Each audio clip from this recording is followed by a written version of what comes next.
Bueno, reiteramos esto que habíamos anticipado hace un ratito, la muerte del expresidente Fernando de la Rúa. Fíjate qué fecha para morir, un 9 de julio, sí. Día de la Independencia. La muerte de este expresidente de la democracia, Fernando de la Rúa, tenía 81 años, cordobés, abogado, radical de la Rúa, que llegó al gobierno gracias a la alianza, ¿no? que fue justamente la alianza que se había reunido. El radicalismo era el que aportaba el mayor peso en cuanto a la estructura de aquella alianza que se había juntado para terminar con la presidencia de Carlos Menem. Y le habían ganado.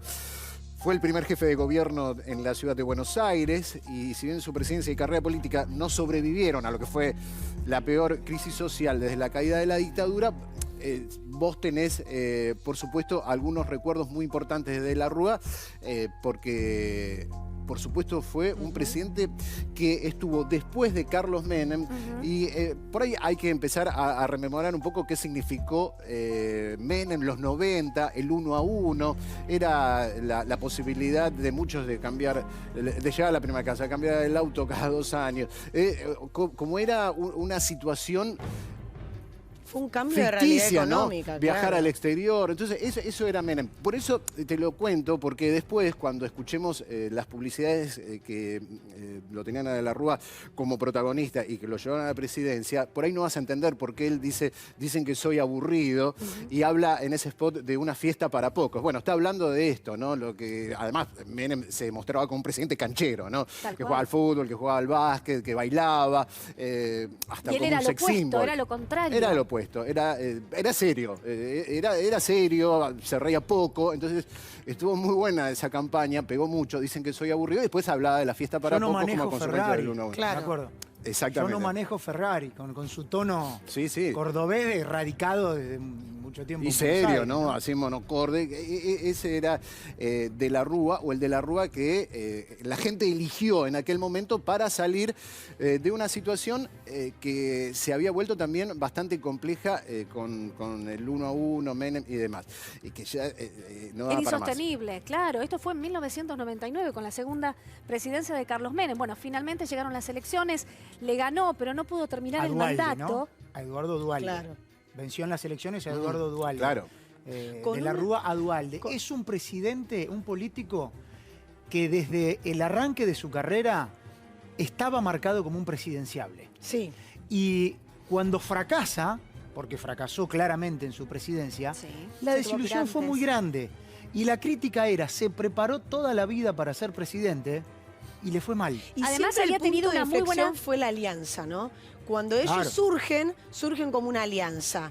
Y todo el mundo se preguntaba, bueno, pero esta alianza va a durar, como nos preguntamos muchas veces ahora, ¿no? Todas estas conexiones políticas, estas alianzas, estos frentes que nacen, ¿duran, no duran? ¿Son reales o son solamente, bueno, el de la Rúa logró ganar, pero después, como decía Dani hace poquito, ¿no? Chacho Álvarez dijo, yo me voy, y lo dijo... al año. Dijo al año a la prensa, y eso lo desestabilizó de una manera tremenda. Después vino el megacanje, la reforma laboral del 2000. Esos fueron puntos muy difíciles porque fueron ajustes. Es interesante esto que marcaba Paula, porque vos fíjate, esto que hoy es tan común, decir, bueno, che, vamos a derrotar a Alejo, nos juntamos nosotros, esto hoy es común, es la política moderna, pero ¿cuándo empezó eso? Justamente con la alianza. Claro. Antes eso no existía. Eran radicales y peronistas, unos y otros. Y bueno, entre los peronistas tenías, por supuesto, como es el peronismo, abarca todo, ¿no? Lo tenías a Menem, que era más de centro hacia la derecha, y tenías un peronismo más de centro hacia la izquierda, pero eran radicales y peronistas. Y tal vez en esa época donde Alfonsín realmente manejaba todos los hilos de la política con mucha sagacidad, se le ocurrió juntar gente en contra de Menem y armó la alianza, que fue algo novedoso, que planteaba justamente estas dudas. Y después... ¿Va a durar o no va a durar? Claro, ¿realmente se juntan porque tienen una misma idea política o se están juntando como un frente en contra de esa oposición que era fuerte a pesar de que Menem ya tenía las encuestas negativas y había caído su imagen? Sí. Pero Sí, y además más De la allá de Rúa eso, tenía eran muy buena imagen en la ciudad de Buenos Aires, claro. porque en el 96 fue el primer jefe de gobierno de Cava junto con Olivera y habían hecho una muy buena gobernación. Entonces tenía una imagen justamente para poder ganar las elecciones. Positiva. Totalmente, y de hecho así lo hizo. Pero bueno, su mandato duró 2 años y pico. Sí, nada quedó más. preso, bueno, quedó preso de una situación que por eso te estamos dando algunas cuestiones de la época que por ahí ahora quedan lejos en el tiempo, pero quedó preso del 1 a 1, porque él no supo salir de algo que tenía que salir, porque ya se había agotado. El peso estuvo mucho tiempo atado al valor del dólar, lo mantuvo Menem. Era justamente esa fiesta para pocos que denunciaba de la Rúa, no daba para más. El peso ya no valía $1, pero él después no supo cómo salir y dijo voy a mantener el 1 a 1. Se complicó tanto que terminó llamando a Cavallo, que había sido el ministro de Economía de Menem, a ver si lo podía salvar. Era el padre del 1 a 1, Cavallo. Y ahí eso lo terminó Una debacle. de hundir, Después vino la debacle total. el ¿no? corralito, y cuántos meses y meses estuvimos haciendo el recorrido por el centro, microcentro y el macrocentro de todos esos ahorristas que estaban desesperados. Atrincherados ¿Y se en los acuerdan qué bancos. llevaban? Llevaban no solo la cacerola, yo recuerdo perfecto que llevaban unos martillitos. Con el mismo martillo que uno aplasta la milanesa, ese martillo de la casa llevaban sí. mujeres, varones, daba lo mismo, y golpeaban cada una de las puertas. Golpeaban tanto cada una de las puertas de los bancos que los bancos empezaron a blindar sus puertas. De hecho, ya la fachada de los bancos eran irreconocibles en el microcentro. A veces vos no sabías a qué sucursal pertenecía tal banco, porque ya las habían directamente tapiado Claro, de era como ese un fuerte. recorrido Le que comenzaron le ponían a hacer. chapones, Sí. y yo recuerdo justamente digamos, en ese aglomeramiento de gente que llevaban la sillita de la playa, ¿se acuerdan? Totalmente. Que llevaban la sombrilla, porque claro, justamente eso había transitado durante enero, febrero, marzo. La gente intentaba irse de vacaciones, no podía, tenía sus ahorros dentro de los bancos, no lo podían sacar. Entonces decían, bueno, yo me vengo a vacacionar adentro del banco, a la puerta del Claro. banco, y eso era lo que veíamos, esas eran las imágenes que veíamos en la ciudad de Buenos Aires Sí. y en cada ciudad del Y lo interior. tenemos fresco, Sí, sí. compañeros, porque pasó hace poco. No pasó hace tanto, claro. Pasó hace poco. Son de esas Sí. cosas que quedaron en el Nos pasó a nosotros. Bueno, no hace tanto, o sea, hace poco y no hace tan poco, pero son de esas cosas que quedaron marcadas a fuego, por ahí como la granizada y el corralito, ¿viste? Te quedó como un acto reflejo de decir, pará, porque de un día para el otro y con un anuncio de Cavallo, todo lo que tenías en el banco quedaba dentro del banco. Y no, está bien, mucha gente quería ir de Podía vacaciones. sacar 250 pesos por Era una semana. locura. Claro, era una locura. no. 250 pesos por Que semana. era nada, ¿no? Había gente que no podía sacar Que era nada. dinero para la medicación. Gente Claro. que tenía cirugías pautadas, medicación, viajes programados. Ni estoy hablando de vacaciones, estoy hablando de cosas reales, concretas, difíciles.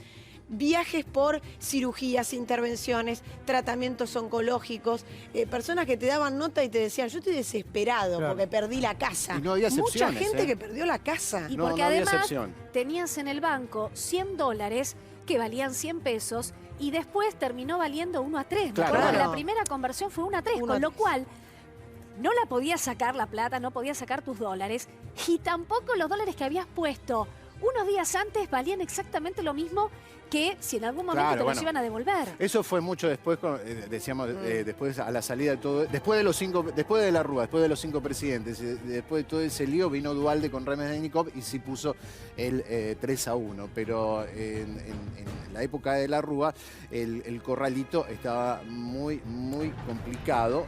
En la época del corralito no podías sacar nada y podías movilizar un poco más de dinero con la tarjeta de débito, Sí. pero no podías sacar Había, efectivo. claro, un límite también. Después viene el estallido de diciembre y no nos olvidemos que de la Rúa fue procesado. 27 muertos hubo, ¿no? Digo, más allá La Plaza de Mayo. del corralito y más la allá Puente Corralón. de las anécdotas que uno puede contar como periodista de la calle y como ciudadano, porque todos lo vivimos, esa época, también fue sumamente violento. Ese diciembre, ese estallido social, los saqueos en los supermercados y después lo que pasa en la Plaza de Mayo y por los 27 muertos de la Rúa termina siendo procesado junto a otros funcionarios. Con lo cual, por eso también Alejo lo tenemos tan fresco. Claro, porque Digo, lo no vivimos. solamente porque lo vivimos, porque aparte después vivimos también el proceso judicial. Claro, Cuando- hubo sí. dos momentos muy... la verdad fueron 15 días muy dramáticos, pero los últimos dos particularmente dramáticos, porque había saqueos, como dice Paula, pero además había dos polos del Congreso, en las inmediaciones y sobre todo Plaza de Mayo, donde era una verdadera batalla campal durante los últimos 2 días, que por eso el hecho de que De la Rúa renuncie y esa imagen yéndose de Casa de Gobierno en el helicóptero marcaba una situación, un punto de quiebre. Es como que se descomprimía un poco esa situación que si se seguía dando iba a seguir con más muertos, porque era una violencia que iba increyendo. Había comenzado el día anterior a la renuncia de la Rúa con incidentes en Congreso, en Plaza de Mayo, y el día que renunció con directamente enfrentamientos donde las fuerzas de seguridad estaban descontroladas. Atacaban a los manifestantes con balas de plomo. Por eso después terminaron Y enjuiciados. se había instalado en aquella época el estado de sitio. De hecho, cuando De la Rúa, el 21 de diciembre, renuncia, lo hace también con una carta a Ramón Puerta. Y la voy a leer textual. Dice: mi mensaje de hoy para asegurar la gobernabilidad y constituir un gobierno de unidad fue rechazada por líderes parlamentarios. Confío, el tema de la renuncia, que mi decisión contribuirá a la paz social y a la continuidad institucional de la República. Pido por eso al honorable Congreso que tenga bien aceptarla. Y de esta manera, con esta carta, De la Rúa renunciaba el 21 de diciembre. 2 años después de haber asumido la presidencia. Tremendo. Sí. Eso habla a las claras de que fue un mal presidente y que tomó decisiones. Recuerdo que había mucha expectativa, y cuando más expectativa hay sobre algo, sobre una persona, también la desazón es superior cuando empezó a tomar decisiones de gobierno que no satisfacían a nadie. Bueno, por ejemplo, aumentó los impuestos a la clase media. Por ejemplo, recortó a los jubilados. Recortó La a los reforma jubilados. laboral, 13%. la reforma laboral fue algo realmente Dramático. para Políticamente dramático. muchísima gente. Pero ¿no Ahí, les pasa eso marcó que, la crisis claro, política que después derivó en que se fue Chacho Álvarez. ahora a la distancia también ministro de Trabajo uno también. lo vive encarnecidamente Flamarita porque lo recordás, ¿no? Y recordás ese momento de diciembre, y recordás los saqueos, y recordás la violencia, y te acordás del número de los muertos, y es increíble. Pero también a la distancia uno siempre se pone a pensar en qué momento estuvo cuando De la Rúa se fue en el helicóptero. ¿No les pasa que son esos momentos de la historia de la Argentina en donde si tuviste la posibilidad de estar presente, de ser un ciudadano, no hablo de periodista, pero si fuiste un ciudadano, seguramente te estás preguntando dónde estuve en ese momento o qué hice después o dónde me enteré? ¿Y qué son pensaste? esos hitos que te marcan un antes y un después. Sí, totalmente. Si estabas en tu casa, si estabas trabajando, si lo viste a través de la televisión cuando pasaste por la puerta de un supermercado o de una cadena de electrodomésticos. ¿Y qué pensaste, no? Esa imagen tan fuerte de la Rúa saliendo con el helicóptero desde la terraza de la Casa de Gobierno, de la Casa Rosada. Claro, queda como en esa imagen como la que por ahí lamentablemente más identifica a De la Rúa, terminando una presidencia realmente muy, muy complicada. Pero a ver, la confirmación de su muerte, que se produjo en la madrugada, la da el propio presidente Macri esta mañana a través de su cuenta de Twitter con este mensaje. Lamento el fallecimiento del expresidente Fernando De la Rúa, su trayectoria democrática merece el reconocimiento de todos los argentinos. Acompañamos a su familia en este momento, en una fecha especial como la del 9 de julio, seguramente habrá allí un cambio en lo que estaba previsto para hoy, por lo menos en la agenda del presidente Macri. En un ratito vamos a ver qué dice la familia, de qué manera se va a llevar adelante el velatorio. En un principio, como te decíamos hace un rato, sería en el Congreso, en el Salón de los Pasos Perdidos. Ya la familia había hablado un poco con las autoridades del Congreso para habilitar esa posibilidad, porque se veía venir el final. Estaba muy grave, muy grave. La familia sabía que en cualquier momento se iba a desencadenar este desenlace, con lo cual seguramente va a ir por ahí, ¿no? Unas exequias oficiales como corresponde a un expresidente. Por supuesto que, me estoy adelantando, pero no creo que me equivoque, no va a generar el funeral del doctor De la Rúa lo mismo que generó el funeral del doctor Alfonsín y el de Néstor Kirchner. O sea, estamos hablando del tercer presidente, desde el regreso de la democracia es el tercer fallecimiento de un presidente. Me parece que aquí se puede marcar claramente la diferencia. ¿Ustedes se acuerdan? Bueno, lo que generó la muerte de Alfonsín. Fue impresionante. Que las también calles cortadas en la termina su circulación. mandato complicado. Que fue por un la presidente economía, que también se fue con una complicación. con una hiperinflación. Sí. Pero es increíble que cuando murió el doctor Alfonsín es que como se lo recordó por sus virtudes. Es que Alfonsín era el padre de la democracia. Exactamente. Tenía una imagen, era la vuelta de la democracia y era una imagen positiva ya él. Exacto. Era Sí. una imagen muy distinta, a pesar de que se va con Pero muchas con los años, complicaciones Paula, económicas. porque en su momento y después, cuando todavía estaba Menem como presidente, se lo recordaba a Alfonsín como un presidente que no había podido Manejar la economía. manejar la economía, que no había podido plantarse frente a los poderes económicos, que le terminaron manejando una inflación que después se descontroló y terminó en hiperinflación. De hecho, fíjate que por estas horas tenés imágenes del recuerdo del paso de la presidencia de Alfonsín a Menem. ¿Y por qué fue en julio? Porque tuvo que adelantar el traspaso de mando, Alfonsín. Se tuvo que ir antes. Y por la inestabilidad Por que la tenía inestabilidad. su gobierno, la cantidad de paros que tenía Claro. que asumir. Bueno, ¿no fue un 8 de julio? Claro, por eso. Ayer la ayer- imagen era que por ahí te llamaba la atención. Porque decías, se cumple del traspaso de mando a Menem. ¿Por qué fue ahora y no en diciembre? Bueno, porque lo tuvo que adelantar. De todas maneras, después lo económico quedó hacia un costado y con el tiempo se valoró a Alfonsín como realmente el primero que luchó por la democracia. No era fácil, porque en ese momento los militares eran fuertes todavía Porque y había que veni- plantarse. Veníamos de varios gobiernos militares. Claro. Y sufrió intento Había de que golpe de plantarse. derrocamiento también. Y sufrió. Y se plantó y realmente fue el primero que por lo menos fijó el cimiento de la democracia. Por eso el padre de la democracia. Y lo económico quedó a un costado. Pasa que lo económico en De la Rúa tomó otro cariz, después se trasladó a lo político, a lo social y terminó siendo un final desastroso, pero venía muy mal porque había planteado recortes a la educación, recortes a los jubilados lloraban en cámara, le lloraban a caballo. Iban al Congreso todos Iban los al días. la Congreso. Ahí marcha de los empezaron las jubilados. marchas de los jubilados, en ese Exactamente. momento. O sea, el recorte era por momentos tremendo. La suba de impuestos a la clase media, que en general la clase media le había dado un voto de confianza de la Rúa. O sea, terminó con todo en contra y después se precipitó el final. Casi mete un manotazo de ahogado con el blindaje, que fue en diciembre del año 2000. Le habían prestado mucho dinero, algo así como 40 millones de dólares, y parecía como que eso podía llegar a encauzar un poco, ¿no? A encauzar Sí, pero un poco su no, gobierno, pero no pudo. Y fue anunciado ese megacanje, fue anunciado con bombos y platillos. Claro. 40.000 millones de dólares. Y uno 40.000 decía, bueno, millones. ahora con 40 parti- millones. 40.000 millones. 40.000 millones de dólares. Ahora salimos, ahora arranca, y nunca arrancó.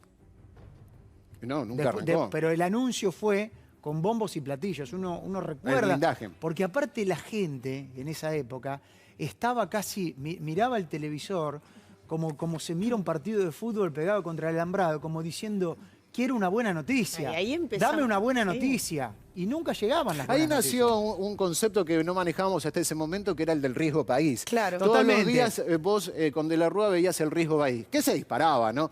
Y la verdad no entendías muy bien qué era el riesgo país, pero sabías que se iba para arriba y vos te ibas para abajo. Y todos los días era como ir a ver el resultado de un partido. ¿Y cómo está el riesgo país? Y subió y sabías que estábamos un poco peor, hasta que finalmente, y hoy escuchás la palabra, a veces sube, a veces baja, el concepto riesgo país lo incorporamos de esa época de la Rúa. Sí, recién hace un ratito hablábamos del contraste de lo que se iba y lo que venía de Carlos Menem, que era divertido, que se lo mostraba andando en Ferrari, que se lo mostraba con algunas vedettes, también andando en automovilismo, en offshore, jugando al fútbol, mientras que del otro lado, quien se postulaba a la presidencia era Fernando de la Rúa, un hombre con un temple mucho más calmo. Claro, y eso fue justamente el leitmotiv de la pauta publicitaria de su campaña, con la famosa frase, dicen que soy aburrido. Mirá. Dicen que soy aburrido. Aburrido. ¿Será que no manejo Ferraris? ¿Será para quienes se divierten mientras hay pobreza? ¿Será para quienes se divierten mientras hay desocupación? Para quienes se divierten con la impunidad. Aburrido. ¿Es divertida la desigualdad de la justicia? ¿Es divertido que nos asalten y nos maten en las calles? ¿Es divertida la falta de educación? Yo voy a terminar con esta fiesta para unos pocos. Viene una Argentina distinta, la Argentina del respeto, la Argentina de las reglas claras, la de la dignidad, la del trabajo, que va a educar a nuestros hijos, que va a proteger a la familia, que va a encarcelar a los delincuentes y corruptos. Y al que le aburra, que se vaya. No quiero un pueblo sufriendo mientras algunos pocos se divierten. Quiero un país alegre. Quiero un pueblo feliz. Alguien está pensando en la gente. Bueno, fíjate, De la Rúa marcó un antes y un después en muchos aspectos. Recién decíamos esto de juntarse en contra de, ¿no?, la alianza. Hasta ese momento era radicales y peronistas, ¿no? Como ahí esa polarización. Pero también marcó un antes y un después en una manera de hacer política. Esta tranquilamente podría ser una campaña de ahora, un spot de campaña de ahora. Porque marcó también un cambio de época en eso de vender a un candidato. Hasta ese momento las campañas eran muy cuadradas, decir, bueno, muy chatas, decir, voy a hacer esto, te presento mis 10 puntos, esta es mi plataforma, una palabra que dicen para plataforma, usaban los candidatos para venderse. Y vos fíjate que aparece acá un jugador, más allá de los políticos, que es clave, que es la agencia de publicidad vendiendo vendiendo un celular, vendiendo un vino y en este caso vendiendo un candidato. Vendiendo un presidente. Claro. En este caso un candidato. Y para exacto. De la Rúa fue clave, Pero, porque él cuando le hacías entrevistas o cuando él hablaba, no era una persona sumamente interesante o que captara la atención. Y no estoy diciendo que no estuviera preparado. Era aburrido. Su manera de comunicar no era la de Menem. Sí. Menem también era pizza y champán, tampoco nos olvidemos de eso, ¿no? Claro. Y la campaña de publicidad apunta a eso, apunta, nosotros no somos pizza y champán, nosotros somos serios. Claro, pero vos fíjate, ahí está, justamente ahí entra a jugar la agencia de publicidad. En ese momento creo que era la de Ramiro Agulla. Agulla y Bachetti, sí, dos jóvenes que crecieron muchísimo. Y se hicieron muy famosos justamente por estas campañas. Pero vos fíjate cómo toma un concepto aparentemente negativo, que es el hecho de ser aburrido, y lo juega a favor. Es decir, bueno, mira, lo divertido, entre comillas, que podía ser Menem en sus comienzos, con su Ferrari, jugando al fútbol, con sus trajes, mostrándose como un sex symbol, si querés. Después se transformó en un dolor de cabeza y terminó siendo pizza y champán, como decía Paula. Fíjate, el aburrimiento en este caso te lo vendo como algo positivo, como seriedad, como otra cosa. Y eso estaba filmado en el despacho de la Rúa en el gobierno de la Ciudad de Buenos Aires. Y esa chicana, había chicana en la política, siempre hubo chicanas en las políticas, pero en nota, ¿no? Los candidatos que se chicaneaban, pero en notas. No había publicidades o campañas en donde se chicanearan como esta, en donde De la Rúa dice, no manejo una Ferrari, es la fiesta para unos pocos, ¿querés diversión? Bueno, pero la diversión te trae desigualdad social. No había esta chicana tan pública. No, que fue una gran campaña. Claro, fue una gran campaña política, muy eficaz. Vos fíjate cómo está filmado, como si fuese un corto, bueno, es un corto publicitario, con varias cámaras, fíjate. Sí. Para la época esto, ahora es normal, pero esto para la época era sumamente revolucionario en el hecho de una campaña a la presidencia. Si no, vos tenías un candidato sentado que te decía 2 o 3 cosas y punto. Y en este caso, vos fíjate que arman un corto como si fuese cualquier producto, con cámaras, con contraluz, fíjate, ahí en el despacho que tenía De la Rúa en la jefatura de gobierno de la Ciudad de Buenos Aires. Y la segunda publicidad fue muy significativa también, la segunda campaña televisiva, porque él está caminando y mirando de frente Casa de Gobierno y diciendo, estoy a pocos pasos, como diciendo, ayúdenme a llegar que solamente camino desde donde está mi despacho hacia Casa de Gobierno. Y se lo mostraba con una impronta muy firme, con un tapado importante, él caminando. Tenía toda una imagen con mucho peso, claro, que él quizás no lograba dar en entrevistas. Y vos, no lograba dar, sí, no lograba dar porque no era sólido, era justamente aburrido y era chato para hablar y no era sólido. Pero vos lo veías así, este tipo me da confianza, claro, me parece un profesor de la universidad. Bien, está preparado. Claro. Y mientras tanto te mostraban esto. ¿Qué te mostraba este spot? Bueno, que mientras Menem se divertía, las empresas cerraban y había un grupo que le iba muy bien con el 1 a 1, pero había mucha gente a la cual le iba muy mal. Y eso es lo que te mostraba el spot. No es el único. Te quiero mostrar otro para también graficar cómo marcó un antes y un después también en materia publicitaria y en materia de campaña. Mira.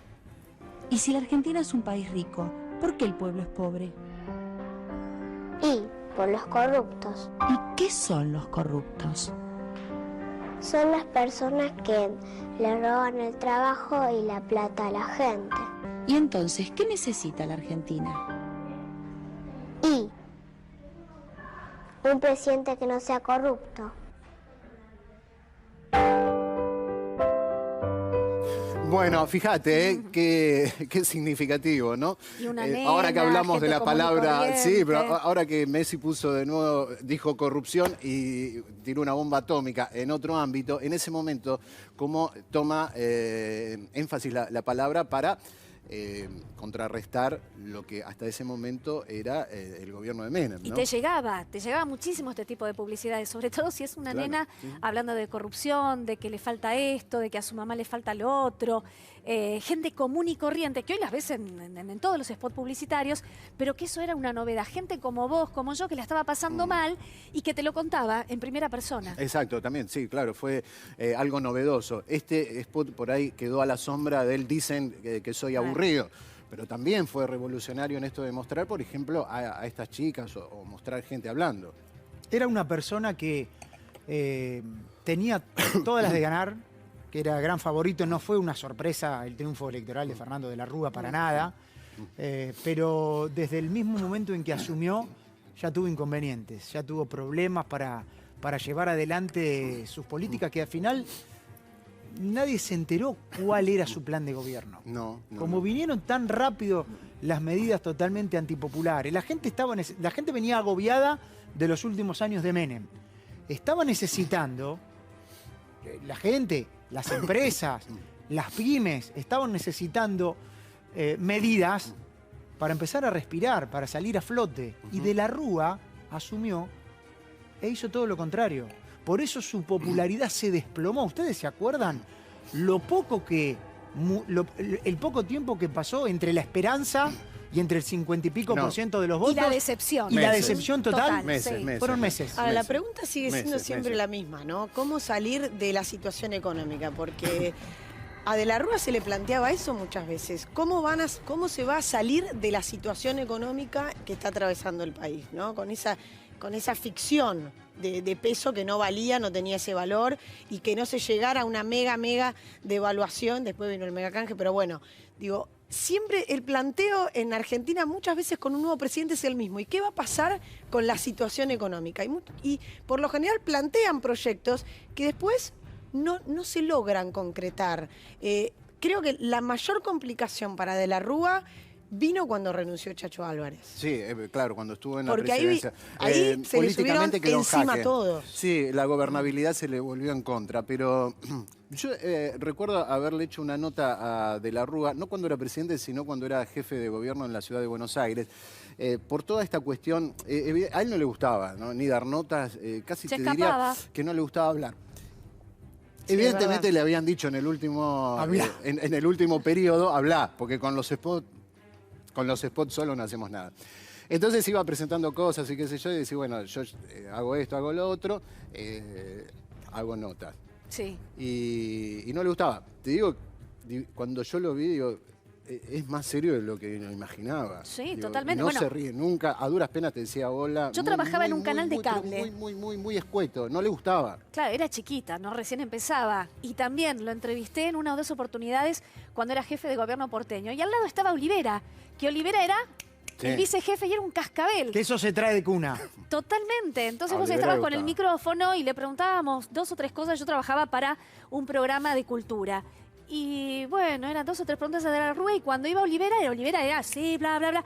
Y te terminabas quedando con las entrevistas de Olivera. Era más carismático. Bueno, Pero yo me acuerdo de terminar la entrevista y dijo, bueno, chau. Llegó mi vuelta y Se dejó con la mano. Sí, digo, bueno, se enojó. Yo no le había preguntado nada malo, pero era así, muy Seguramente lo vamos a ver en un ratito, pero, y aunque parezca mentira, empieza a caer su gobierno también después de su manotazo de ahogado de ir al programa de Marcelo Tinelli. Sí, cuando se equivocó. Él va al programa de Marcelo Tinelli a tratar de dar una imagen de firmeza. Y al contrario. Porque Cavallo anunció el corralito en el living de Susana Jiménez. Sí. Y De la Rúa va al programa de Marcelo a tratar de darle un mensaje al país, de tranquilizar.